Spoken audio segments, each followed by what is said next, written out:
در شب عاشورا پاسبانی خیمه را به حضرت ابوالفضل العباس داده بود. حبیب ابن مظاهر به دنبال خیمه حضرت زینب آمد. دید زینب با برادرش گفتگو دارد. برادر جان، چقدر مطمئن هستی و اطمینان داری که فردا همه چند نفری هم که باقی مانده است تو را یاری میکنند؟ آیا حبیب یاریت خواهد کرد؟ مسلم و زهیر یاریت خواهد کرد یا نه؟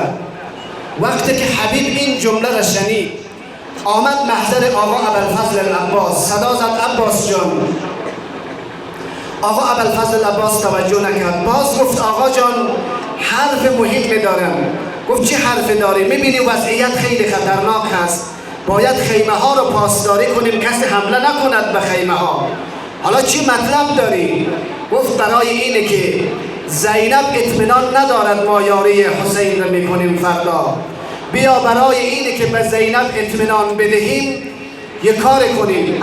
آمدن حبیب پشت خیمه زینب آمد صدا رو بلند کردن: ای دختر علی، مطمئن باش که اگر 1000 جان هم داشته باشیم ما فردا در راه حسین و یاری و حمایت ابی عبدالله ما نثار حسین میکنیم، ما مرد فرار نیستیم. لذا آمد به خیمه اصحاب، همه اصحاب رو جمع کرد. وقتی که همه جمع شد فرمود زینب اطمینان نداره که ما یاری حسین را میکنیم. فردا که جنگ شد اول باید ماها به میدان برویم. قبل از اینه که اقارب و بستگان ابی عبدالله به میدان جنگ برود وظیفه ما و شماست. اون طرف خیمه عباس هست، همه جوانان بنی هاشم رو جمع کرده هست. صدا میزند: ای جوانان بنی هاشم، ای شیران حسین ابن علی، ما نزدیکان حسینیم، برادر حسینیم، فرزند حسینیم، برادرزاده حسینیم. تا ما زنده باشیم نوبت به دیگران نمیرسه. فردا که جنگ شد باید اول ماها به شهادت برسیم تا نوبت به حبیب و زهیر و امثال اینها برسه. در اینجا آقا ابی عبدالله این قضیه رو تماشا میکرد، پشت خیمه برادر گوش میکنه چی قضیه دلربای هست. بعد صدا زد: ای جوانان بنی هاشم، اول کسی که فردا به شهادت میرسه من عباس هستم، چون من سپهسالار حسینم، برادر حسینم، او به من اعتماد کرده. علی اکبر از جا بلند شد گفت: نه عمو، تو سپهسالار لشکری، تو امید خیمه و خرگاه حسینی، تو باید زنده بمانی، تو قوت کمر پدرم حسینی. تا تو زنده باشی دشمن جرأت حمله بر خرگاه حسین ندارد. فردا اجازه بدید اول کسی که به شهادت میرسه من باشم. من فرزند حسین ابن علیم، تا حسین ابن علی مثل من فرزند داره نوبت به کسی دیگر نمیرسه. قاسم از جایش حرکت میکنه، صدا میزنه: نه عمو جان عباس، تو هم باید به میدان نروی. علی اکبر خوب جملات گفتن: تو سپهسالار هستی، خیلی وجودت مهمه. علی اکبر تو هم باید به میدان نروی، چون مرگ فرزند خیلی برای پدر سخته. باید من فردا اول به شهادت برسم، چون من یتیمم، در کربلا بابا ندارم. فرق نمی کند، فردا اول کسی که به شهادت میرسد من هستم. این جمله قاسم نمیدانم بر دل ابی عبدالله چه اثر گذاشت. وارد خیمه شد، اعوان انصار در یک خیمه جمع کرد. صدا زد: فردا از مردان کسی باقی نمیماند. اینجا قاسم در گوشه خیمه نشسته بود، گردن کج کرد، بلند کرد، صدا زد: عمو جان بگو آیا فردا من هم به شهادت میرسم یا به شهادت نمیرسم؟ آقا سوال فرمود: قاسم جانم بگو مرگ در ذائقه چه طعمی دارد؟ فرمود: احلا من العسل، از عسل کرده مرگ هم شیرین تر. فردا شد. بعد از علی اکبر قاسم قامت رو راست کرد، آمد خدمت با عموی بزرگوارش، صدا زد: عمو جان دیگر بعد از علی اکبر زندگی رو نمیخواهم، اجازه میدان بده که به میدان بروم. هر چه الحاح کرد اجازه نداد. حتی راوی میگه دیدم قاسم خود را روی قدم حسین انداخت پاهای حسین به بغل گرفته بوسه میزد. عمو جان اجازه بده که به میدان بروم. آقا اجازه اش نداد. آمد به خیمه. صدای گریه قاسم بلند شد. زینب آمد سراغش. جانان برادر چرا گریه میکنی؟ جانان عمه چرا اشک میریزی؟ عمه جان زینب دست از دلم بردار. عمویم به من اجازه میدان نداد. من لیاقت شهادت را پیدا نکردم. بار دیگر آمد. باز هم آقا ابی عبدالله برایش اجازه نداد. دوباره آمد به خیمه برگشت. سر را روی زانو گذاشته بود. یک دفعه یادش از وصیت بابایش امام حسن رسید که آقا در لحظات آخر جان دادن برایش فرموده بود قاسم جان، اون لحظه ای که غمهای عالم به قلب جا گرفت، این نوشته ای که برایت میدم باز کنم. قاسم میگه تا این لحظه احساس نکرده بودم من یتیمم، غریبم، چیزی ندارم، بینوا هستم، دیگر غربت بیشتر از این نمی شود. الله امشب دست حاجت رو ببریم به جانب حضرت قاسم ابن الحسن.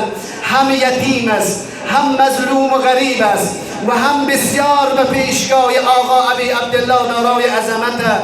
امیدوارم انشاءالله کسانی که طلب حاجت کردن، حاجت دارن، درد دل دارن، بدون حاجت بر نگرده انشاءالله.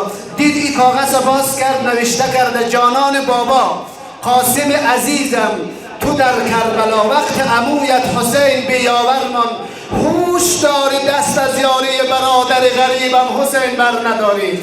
این کاغذ به دست گرفت، آمد محضر ابی عبدالله، صدا زد عمو جان اجازه میدان بده، من امر سربازی رو از بابایم امام حسن دارم. نامه را به دست ابی عبدالله داد. تا این نامه را دیدن اشکه های مبارک آقا جاری شد. اون وقت نامه برادر را به چشمان کشید، دید نوشته کرده قاسم جان هوش داری از دست از یاری برادرم ابی عبدالله بر نداری. زبان حال قاسم رو از من خدمتتون میخوانم. قاسم چی میگه؟ نامه دارم از پدر، دستخط خون جگر، تا شوم جای پدر، یار تو با جان رفتنم. نامه دارم ز پدر، دستخط خون جگر، این نامه را بابایم امام حسن با خون جگرش امضا کرده، تا شوم جای پدر، یار تو با جان رفتنم. فقط با جانم میتونم تو را یاری کنم. پدرم داده چنین بهر تو پیغام سروش، که شود یاد تو در کرب و بلا یاسمنم. آقا امام حسن به من گفتن باید قربانی حسین گردم، دیگر عمو جان طاقت ندارم، دیگر حوصله تمام شد، دیگرم طاقت ماندن به حرم نیست عمو، در رهی پاک تو آماده خون ریختنم. عمو جان اجازه بدی دیگر بروم، آماده جانبازی هستم. فرمود جانان عمو آیا از مادر اجازه داری یا نه؟ قاسم به اشاره گوشه یخن رو باز کرد، دید زیر پیراهن قاسم کفن پوشه. یعنی عمو جان این کفنی که میبینی مادر جانم به بدنم پوشیده. راوی میگه ابی عبدالله دست به گردن قاسم دست به گردن آقا انداخت. اردون قدر گریه کرد، غش کرد، به زمین افتاد. وقت به هوش آمد زری به بدن قاسم نمی آید، گفت عمو اجازه بده، فرق نمی کند، بدون زری به جنگ می روم. آقا ابی عبدالله امامه رو از سر گرفت، به سر قاسم پیچید، کلاه خود بالایش گذاشت، مقدار عمامه را به رخسار قاسم کشید تا اینه که مردم و دشمن رخسار قاسم خوب نبیند. قاسم آمد کوتا عرض کنم وارد میدان شد. یک وقت صدایش بلند شد یا اما ادرکنی ابی عبدالله، مثل باز شکاری خود را بالای قاسم رساند. یک مقدار مغلبه و جنگ شد. صدای قاسم بلند شد عمو جان دیگر جنگ کردن بسه. ازا جلست الغبره، غبار برخاسته بود. وقت غبارها نشست دید سر قاسم روی دامان حسین است. قاسم پاها را به زمین میمالد. آقا ابی عبدالله فرمود جانان عمو، برای عمویت خیلی سخته. عمویت را به یاری طلب کردی اما چیز از دست حسین نمی آید. بدن قاسم روی قاش ذوالجنا گذاشت آورد به خیمگاه کنار بدن علی اکبر. الله قربان این گریه ها و ناله ها انشاءالله بدون حاجت بر نگردی.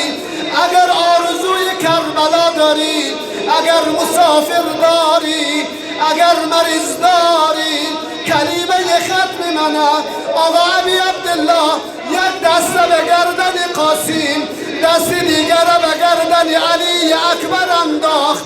یک بار صدا میزد فرزندم علی اکبر. بار دیگر میگفت نور دیده عمو قاسم. سیعلم الذین ظلموا ای منقلب ینقلبون.